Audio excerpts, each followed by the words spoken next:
Hello, folks. Hello, folks. Ladies and gentlemen, welcome once again to the Young Entrepreneur Mindset Podcast. I am your host, Angel, and happy Friday to you.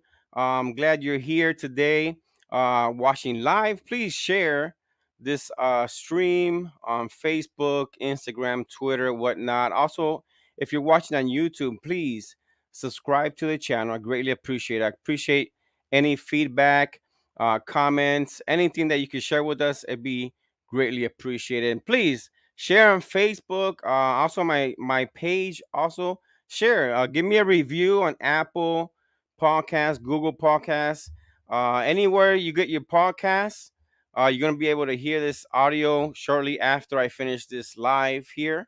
Okay, after as you can see that the live, you're gonna see the Google Podcast, Spotify, anywhere you get your podcast, you'll be able to hear the audio too. Okay, so guys, today I am thrilled and honored to have a special guest today, because we're gonna be talking about his book, Super Bold, and we're talking today a very important topic: how boldness, okay, can get you to the next level. I'm gonna be talking about with a person. His name is Fred Joyo. He's an author, speaker, entrepreneur, business advisor, and many more things. He has other books, but we're going to be focusing most on his most recent book. Okay, so I have him live today, all the way from California, and he's joining us live right now. So, Mr. Fred Joyo, how are you doing, sir? Terrific, Angel. Great to be here. Thank you, man. Thank you for your time. I know you have a busy schedule, so it's an honor. It's always an honor and privilege to have someone like you, that's busy and is all around the world and whatnot, and you always take this 30 minutes to be on podcasts just like mine, so I greatly appreciate it. Yep. I So got listen, Fred, I know you. That's good, man. So listen, it's an honor, man, to have you here because I've seen other books you have, such as like Everything is Marketing. So you do have a lot of experience in advertising and marketing and whatnot. And you're also the co-founder of the successful dentist referral service 1-800 Dentist. That really brought my attention. I want to hear the story behind that. But before we get to your book and whatnot and everything else, go ahead and let my audience know. I just want my audience to get to know you, right? Your background, where you from. How was it when you were growing up as a young child, young entrepreneur? Well, I grew up in Rhode Island in a small town and didn't know really what I wanted to do. Uh, Took me 8 years to finish college and it took about 4 years off in the middle and bummed around the country a lot. And then at one point hit Los Angeles and I walked into an advertising agency that a friend of mine was working at. And I said, oh, I could actually do this. This is exciting. And so I figured out how to get a job as a copywriter in the agency. Took me several months to pull it off. And that sort of opened up everything for me because I learned how to really write effectively and create advertising. And I learned how advertising was bought and had worked in all different media with all different clients, Okay. and eventually had the opportunity to start 1-800 Dentist. And a Mm. friend of mine said, hey, let's do this. Let's quit our jobs and do this. And we were young and dumb enough to take that kind of shot. And we weren't married. We didn't have kids. You had nothing if to we, lose. right. If we fell on our butts, it was, it wasn't that far to fall. Right. And so, we borrowed 30 grand from our parents and Wow. beat the streets of Los Angeles to find 20 dentists who would go along with it, and set up a little phone room and we got 50 phone calls the first day we started running advertising, and was like, wow, this might actually work. Yeah. And so we just kept spending more advertising, adding more dentists. Eventually became, over the course of the next 10 years, became a nationwide company. And What year was this? I'm sorry. so this was way before you were born. This was 86 that we Okay. did this. Yeah. Okay. And dentists had really just started to advertise, and there was no internet or anything like that. Yeah, exactly. We just got hard drives in the computers. Yeah. And so but we spent uh, $500 million in advertising over 30 years promoting this Wow. business. And it was great. We created a great culture. Now, we made massive mistakes along the way because Of we had course. to invent everything.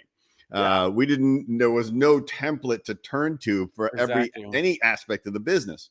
There's no social So media like we have no, now. there was none of that stuff. And we didn't Nothing. have mentors or anything like that. And we Exactly. had a whole bunch of people saying this would never work. My former boss in the ad agency said, that's not going to work. That'll never work. Wow.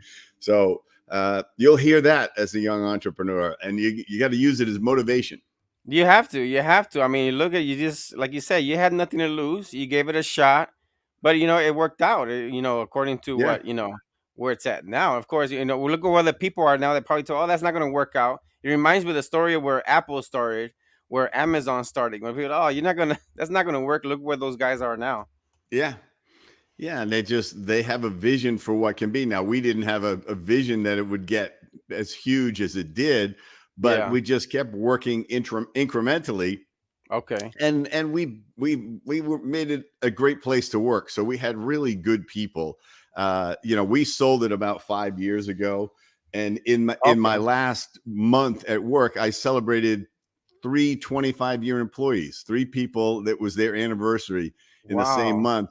They had given me pretty much their whole adult lives working at my Exactly. place. So it was very gratifying from that standpoint. Yeah, yeah, that's good, man. And so, Fred, what came after that? Like, how did you get into the motivational speaker? Did that come next, entrepreneurship and whatnot? Uh, so I started lecturing while I was at 800 Dentist. I wrote a couple of books on marketing for dental practices and Okay, started speaking a lot. And then at one point, a friend of mine whose son had put together this weekend course for young people that was teaching them life skills. It was mostly high school kids. It's like how to manage your time, your money, your relationships, and how to set goals and have vision for your life and all that. And they okay, asked us, he asked a bunch of his dad's friends to be mentors, various types of successful business people. And we all did a little presentation for the kids. And one of the okay. things I said is boldness is a superpower. And I explained what I meant, and they said, yeah, but how do we do it? And Exactly. so I made a commitment. I said, look, I'll write the book. I'll figure out how to teach this to you. Yeah, And so it took me years of making notes and stuff, and I finally sat down and finished it and created this systematic way that yeah, anyone could be as bold as they wanted to be, and how you develop that. Because I was incredibly shy growing up. yeah, I couldn't ask a girl out. I couldn't go ask her to dance. I couldn't, I would never ask for a promotion or anything like that in the job. Half yeah. the time, I couldn't even make a phone call. The guy set me up to be working his cold call Oh, business. I cold couldn't make calls. one phone call. Yeah, Wow. and so I said, I got to change this about myself. And I worked at it for years and years and years. And now, I can Yeah, walk on stage with 5,000 people and I'm not even nervous. I'm yeah. having a ball out there. But of Uh, course, there's a process. But let's try to go back. 'Cause, I mean, someone who maybe, I mean, what do you think, in your opinion, your experience? Maybe were you the only child? Because like for example, I have my daughter. She's the only child, so she's very shy. Not around us, but when she's in public, so I can see why she's shy because she's the only child. So maybe were you the only child? Were you what you were afraid of when you were younger? I, That you know, I there's several things that can cause it. Uh, and one of the things is if you got a really bold parent, like my mom was, and she was always okay. pushing me, and she was pushing me too hard too soon, and so I just retreated into my shell. She was like, "Oh, Ah, call this person, do this for me." This was like, I don't know, I don't know. So it was overwhelming for me, and that's one of the things when if you have a child and you're trying to teach them how to you're pushing gradually them too build hard. confidence, you got to Yeah. control the intensity of it and say, look, I know you're afraid to go meet those kids over there, but why don't you walk by and just wave at them and then come Mm, back here and see if she can do that. And then what happens is you start to, and they'll wave back, and she'll come back and go, Daddy, they waved at me. And you go, yeah, baby, that's what happens. exactly. And but you do it gradually. You do it at a Gradually. level, at a Yeah. dosage they can handle. And everybody's different. That's part of what I Yeah. talk about in the book is where you are, where you start it has got nothing to do with where anybody else is. You're solving this for you at a pace you can handle, but you can get as far as you want. Exactly. So, because on your book, I see here that you have like certain questions. Like, if you ever have you ever been? I think you had one experience where you were able to meet someone famous. Was it Robin Williams? Yeah. And you weren't able to approach him. Well, this is how dumb it was. I was staying with a friend of mine, and we were all staying in this ski lodge together in Lake Tahoe. And Robin was with his kids there for the weekend, and we played charades and stuff like that. And I was so intimidated by who he was in this most casual of situations that I Yeah. never got to tell him. Like, I think Dead Poets Society, that movie that he made, to me, that's one of my top 5 movies of all time. I think it's a perfect movie. I had a chance to tell him that he made a movie that I thought was absolutely perfect. I didn't, and I couldn't get it out. I couldn't vocalize it. And I went, this is ridiculous. And of course, now he's passed away. So that chance Yeah. is gone forever. And Forever. that's a lot of what motivated me is missed opportunities, regrets over what I didn't do or what I didn't say or didn't try. Yeah. And I said, this can't go on. I have to figure out a way out of this. And that's generally when people are ready for my book is you have to want to do stuff to change it. And you can do it, and it's eventually going to be fun, but you Exactly. have to want to start. Exactly. So, is that how the book is born? The Super Bold. Yeah, it was the idea of confidence, building your confidence and taking it into action. That's what boldness is. And Okay. super bold is so that you can call on your boldness when it matters most. Because a lot of people are confident. Oh, they're confident with their friends. They're confident in their own social circle and they're at school or their work or whatever. But as soon Exactly. as they get into something new or different, or it's really important, like Yeah. talking to Robin Williams or somebody like that, they see a famous athlete or a business person they want to meet, they stop themselves. Okay. And I said, I figured out how to not stop myself, and I Yeah. want to teach people how to do that. And so I created a systematic approach where you can solve this for yourself by Okay. taking action, doing exercises. A third of the book is just exercises that you do that Yeah. move you up and up and up till you're just bolder and bolder and bolder until you just go, I'm just going to act boldly. I consider myself a bold introvert because Yeah. I haven't changed into somebody else, but Exactly. I just don't miss opportunities. And if I do, I know exactly why, and I beat Yeah. myself up about it. I went like, you Yeah. could have gone a little farther into Further. that Yeah. situation, and I didn't do it. That's And so crazy it's like, because once again, learn the lesson, remind myself, yeah. want to talk about being super bold, I got to do it myself. Yeah, because I think there's different types of people, like you said earlier. Because, for example, myself, I'm not afraid. I even doing this podcasting, I learned it as I went. Little by little. I first, compared to my first podcast to now, it's like 40 something episodes. But I see my first one where I was like scared. I could hear my tone. I wasn't that confident. But it started building. Little by little. But I'm the type of person, Fred, that if I'm in a group, right, of people, and this is for maybe this could benefit someone who's listening.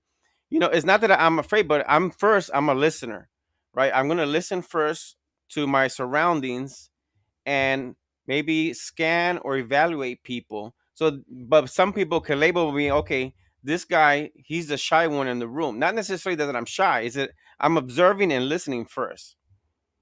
Yeah. And which is okay, and it's a good way to start. And I think that's a great way to meet people is to be a good listener, because a lot of times what you can do when you talk to people is just ask them questions, ask them about themselves, be Okay. curious about them, and they'll open up, they'll start to tell you stuff. And instead of you trying to say, "Oh, you went to Cabo San Lucas last year," that let me tell you about my trip to Cabo. Instead, you say, "Tell me what was your favorite place to eat in Cabo? What did you do that was the most fun?" Just keep asking them about stuff. Ask them what's important to them, and Yeah, they'll think you're amazingly interesting, even though you haven't told them anything about yourself. about you. That's crazy. because That's cool. because and then you remember their name the next time you see them, and you say, like, "Oh, you were the guy that was in Cabo and you did the jet skiing. Ah, I'm gonna do that when I," and they just think, "Wow, Angel's yeah, amazing." yeah, And you're saying they don't know who the heck I am. yeah. No.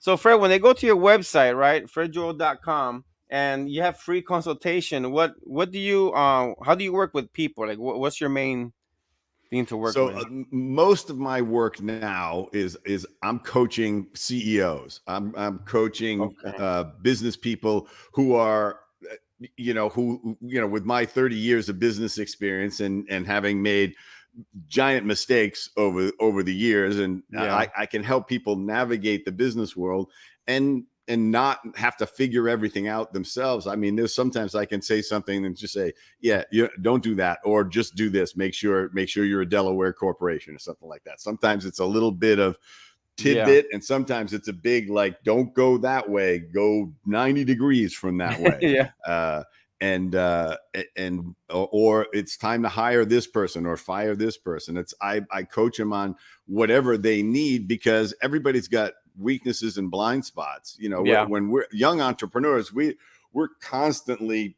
trying to figure out how to get to the next level, and Yeah. we're figuring out some of the same things that people have figured out over and over again, and they don't have Exactly. good resources, which is why you're a good resource for people, is because they can listen to this and say, "I needed to know that." That's Uh-huh. so glad I just listened to this podcast. It's so Yeah. much makes my life so much easier, because Exactly. they're just sitting there going, I don't know what to do. So Super So Bold, Fred, is available for a download. You can buy it on your website. Is it on Amazon as well? yeah, it's on. That's main place to get it is on Amazon. Okay. It's in the digital version in Kindle. It's on Audible with me reading the book, and it's in hardcover as well. And you can Okay. go to fredjoel.com and download the first chapter of it for free Yeah, if I you did want to that. get your. I enjoyed that. I enjoyed the very first one, especially when you say, who does not need this book, and you can start a list of people. You say, Yeah, if you're like this, you don't need this book. Then it's not made for you, which is good yeah. because you're being honest. It's like this is for that person that's maybe timid, shy, and needs to get out that shell. Yeah, if you've missed opportunities in your life, then you probably don't need the book. You need the book if you've never missed an opportunity ever. If you can meet anybody you want anywhere, nothing ever stops you. You don't need Exactly. the book. But that's Yeah, like 1% of the population. that's pretty much it. So Yeah. talk about your podcast. I know you also have the Super Bowl podcast. What's the reason behind the podcast, and how did you come up with it? It just there are people who have been on similar tracks to me that are bold, that work their way up, and some of them are very, very successful, and they just powered through their introvert personality, or just learn to take risks and learn from their mistakes. They just, Yeah, anybody in business who succeeds, you've just made a series of survivable mistakes. And what happened is they became bolder by default, just by saying, "I tried this and I decided I couldn't give up. I had to just learn from the failure." And instead, all my failures became stairway up, up, up, one exactly. step at a time, because I looked at it and I said, what can I learn from this? It's only a failure if you don't learn anything from it, if Yeah, you just give up. Right now, exactly. sometimes your business, the marketplace says, "We're not interested." So you have to say, "What did I miss? And how do I not miss this with my next business?" It Mm-hmm. doesn't mean go, and you may have to go get a job somewhere and fall back and regroup, but Exactly. you learn something and you got the Yeah. taste for starting your own business. So you'll be back, and you'll be back smarter, and you'll find Wow. ways to find out what the market really cares about, and Uh listen huh. closely and change your business and evolve it, and get Yeah. help. Be coachable. That's the number one thing I Oh recommend yeah. people. Be Be coachable. coachable. Listen, Yeah. take feedback, take the pain. Uh-huh. Yeah, because a lot of people think that because they have maybe some experience, maybe a month or a year, and they already say, "Well, I already know that already." So Yeah, if you already say you know that already, you're you're in blocking, trouble. yeah, yourself from learning more, and that's why, Yeah. yeah, no, absolutely. So, and where can this podcast be heard? Is it on all the platforms or YouTube? No, it's only on my website right now. Oh, That's the only place it's loaded. I'm just starting the podcast because I did a podcast for the dental industry, and now I'm adding the Super Bowl podcast to it. So they okay, can see people that we've interviewed each other, and that's exactly. all that's there now. But Okay. I just keep adding people all the time. Yeah. All right. I did see that as well. Okay, cool. I'm gonna check that out. Definitely look at some more episodes. There's a certain days that you do the episode, or just Yeah, just I'm just it's mostly as I find somebody I really like, then I say it, or I take a podcast like this one that that I really liked how it came out and it's nice and yeah, tight and got a good message, and I'll just add that into my podcast list so that they can see see a different angle, see somebody interview me and ask good is questions, and I get to answer yeah. those questions. I agree with you, man. I understand that. I like that. I like that very much, man. Well, Fredman, it's been fantastic. I mean, I think you pretty much hit it on the spot there with this, super boldness and how to get to the next level. Just not being afraid. It's just maybe you had some regrets from the past, but it's always about not making that same mistake again, right? It's just going Yeah, and say, and okay, using it as motivation to say, I want to get better. I want to be able to get out there in the world and try stuff and meet people and take chances. exactly, Who wants to live a life where you played it safe all the time? exactly. Uh, yeah, Yeah, you won't get to the next level playing it safe. You got, especially entrepreneur. Entrepreneurship. I yeah, believe it's about taking risk, and it's just going down and just not giving up, just yeah, one step at a time. So, yeah. Fred, I appreciate it, man. I thank you so much for your time. I know you have a busy schedule. I know you're gonna have some trips going on. So, I wish you the best. Like, what's next for Fred after this book? Do you think there's another book in store? You know what happens is publishers always come to you and say, "Yeah, but what's the next book?" And it's like people are just starting to read this one. Yeah. We know. It, So I have just started thinking about it, and okay. I'll give you a tease on it just because I'm thinking about it. Is Sure. um, the the debilitating effect of holding a grudge. Um, and Ah. a lot of people hold grudges for a long time, and it stops them from enjoying their life and enjoying opportunities and people and fun and stuff. And the other Right. person that they're holding the grudge with could care less or doesn't even know. It doesn't know. Uh, yeah. So Yeah. it's really That's amazing. I've helped people with this specific thing, and I think I got to find a way to make a book out of this next. Yeah. So that's what's on the docket. That's it, man. Yeah, well, like you said, the publishers, they're like the musical artists. And we need more music, more music, Yeah. What's more your music. next song? Well, why don't Exactly. you put this one out? I Yeah, know. we like it, but what's the next one? Oh my God, that's funny. Hey, Freeman, I appreciate it, man. I wish you the best. So much more success. I know you have many years of in your resume, but I hope you add more as it comes. I wish you the best on your next trip to Miami. I know you're gonna be in Miami soon, so best of luck in everything you do, Freeman. I appreciate your time. Thank you very much. Thanks for having me on, Angel. It's been a lot of fun. All right, Fred. You take care of yourself. Take care. All right. Bye bye. All right, bye. All right, folks. So there you have it, man. Thank you so much. Look up Fred. He's also available on Twitter, Instagram, Facebook, all the social media platforms. You'll be able to find him there. And go ahead and look up his book, man. Super bold. I read, downloaded the first chapter, but you could get it on Amazon and whatnot. And it's a super interesting book. I'm gonna go ahead and order mine soon on Amazon and read it. And I love reading books. It's amazing. You read one book a month. By the end of the year, you have 12 books already read, and reading is knowledge and is powerful. So I'm going to leave you guys with a message. One of my favorite scriptures in Joshua 1:9, and it says, "Remember that I have commanded you to be determined and confident." It's very similar to what we're talking about today. Do not be afraid or discouraged, for I, the Lord your God, am with you wherever you go. Wow, that was today's message in the Bible Gateway. So that was today's scripture. So Guys, be safe. Blessings. Happy Friday. If you're watching this over the weekend, happy weekend. If it's next week, then have a successful week whenever you want to listen to this. Take care. God bless you. And I'm going to see you on the next episode. Peace.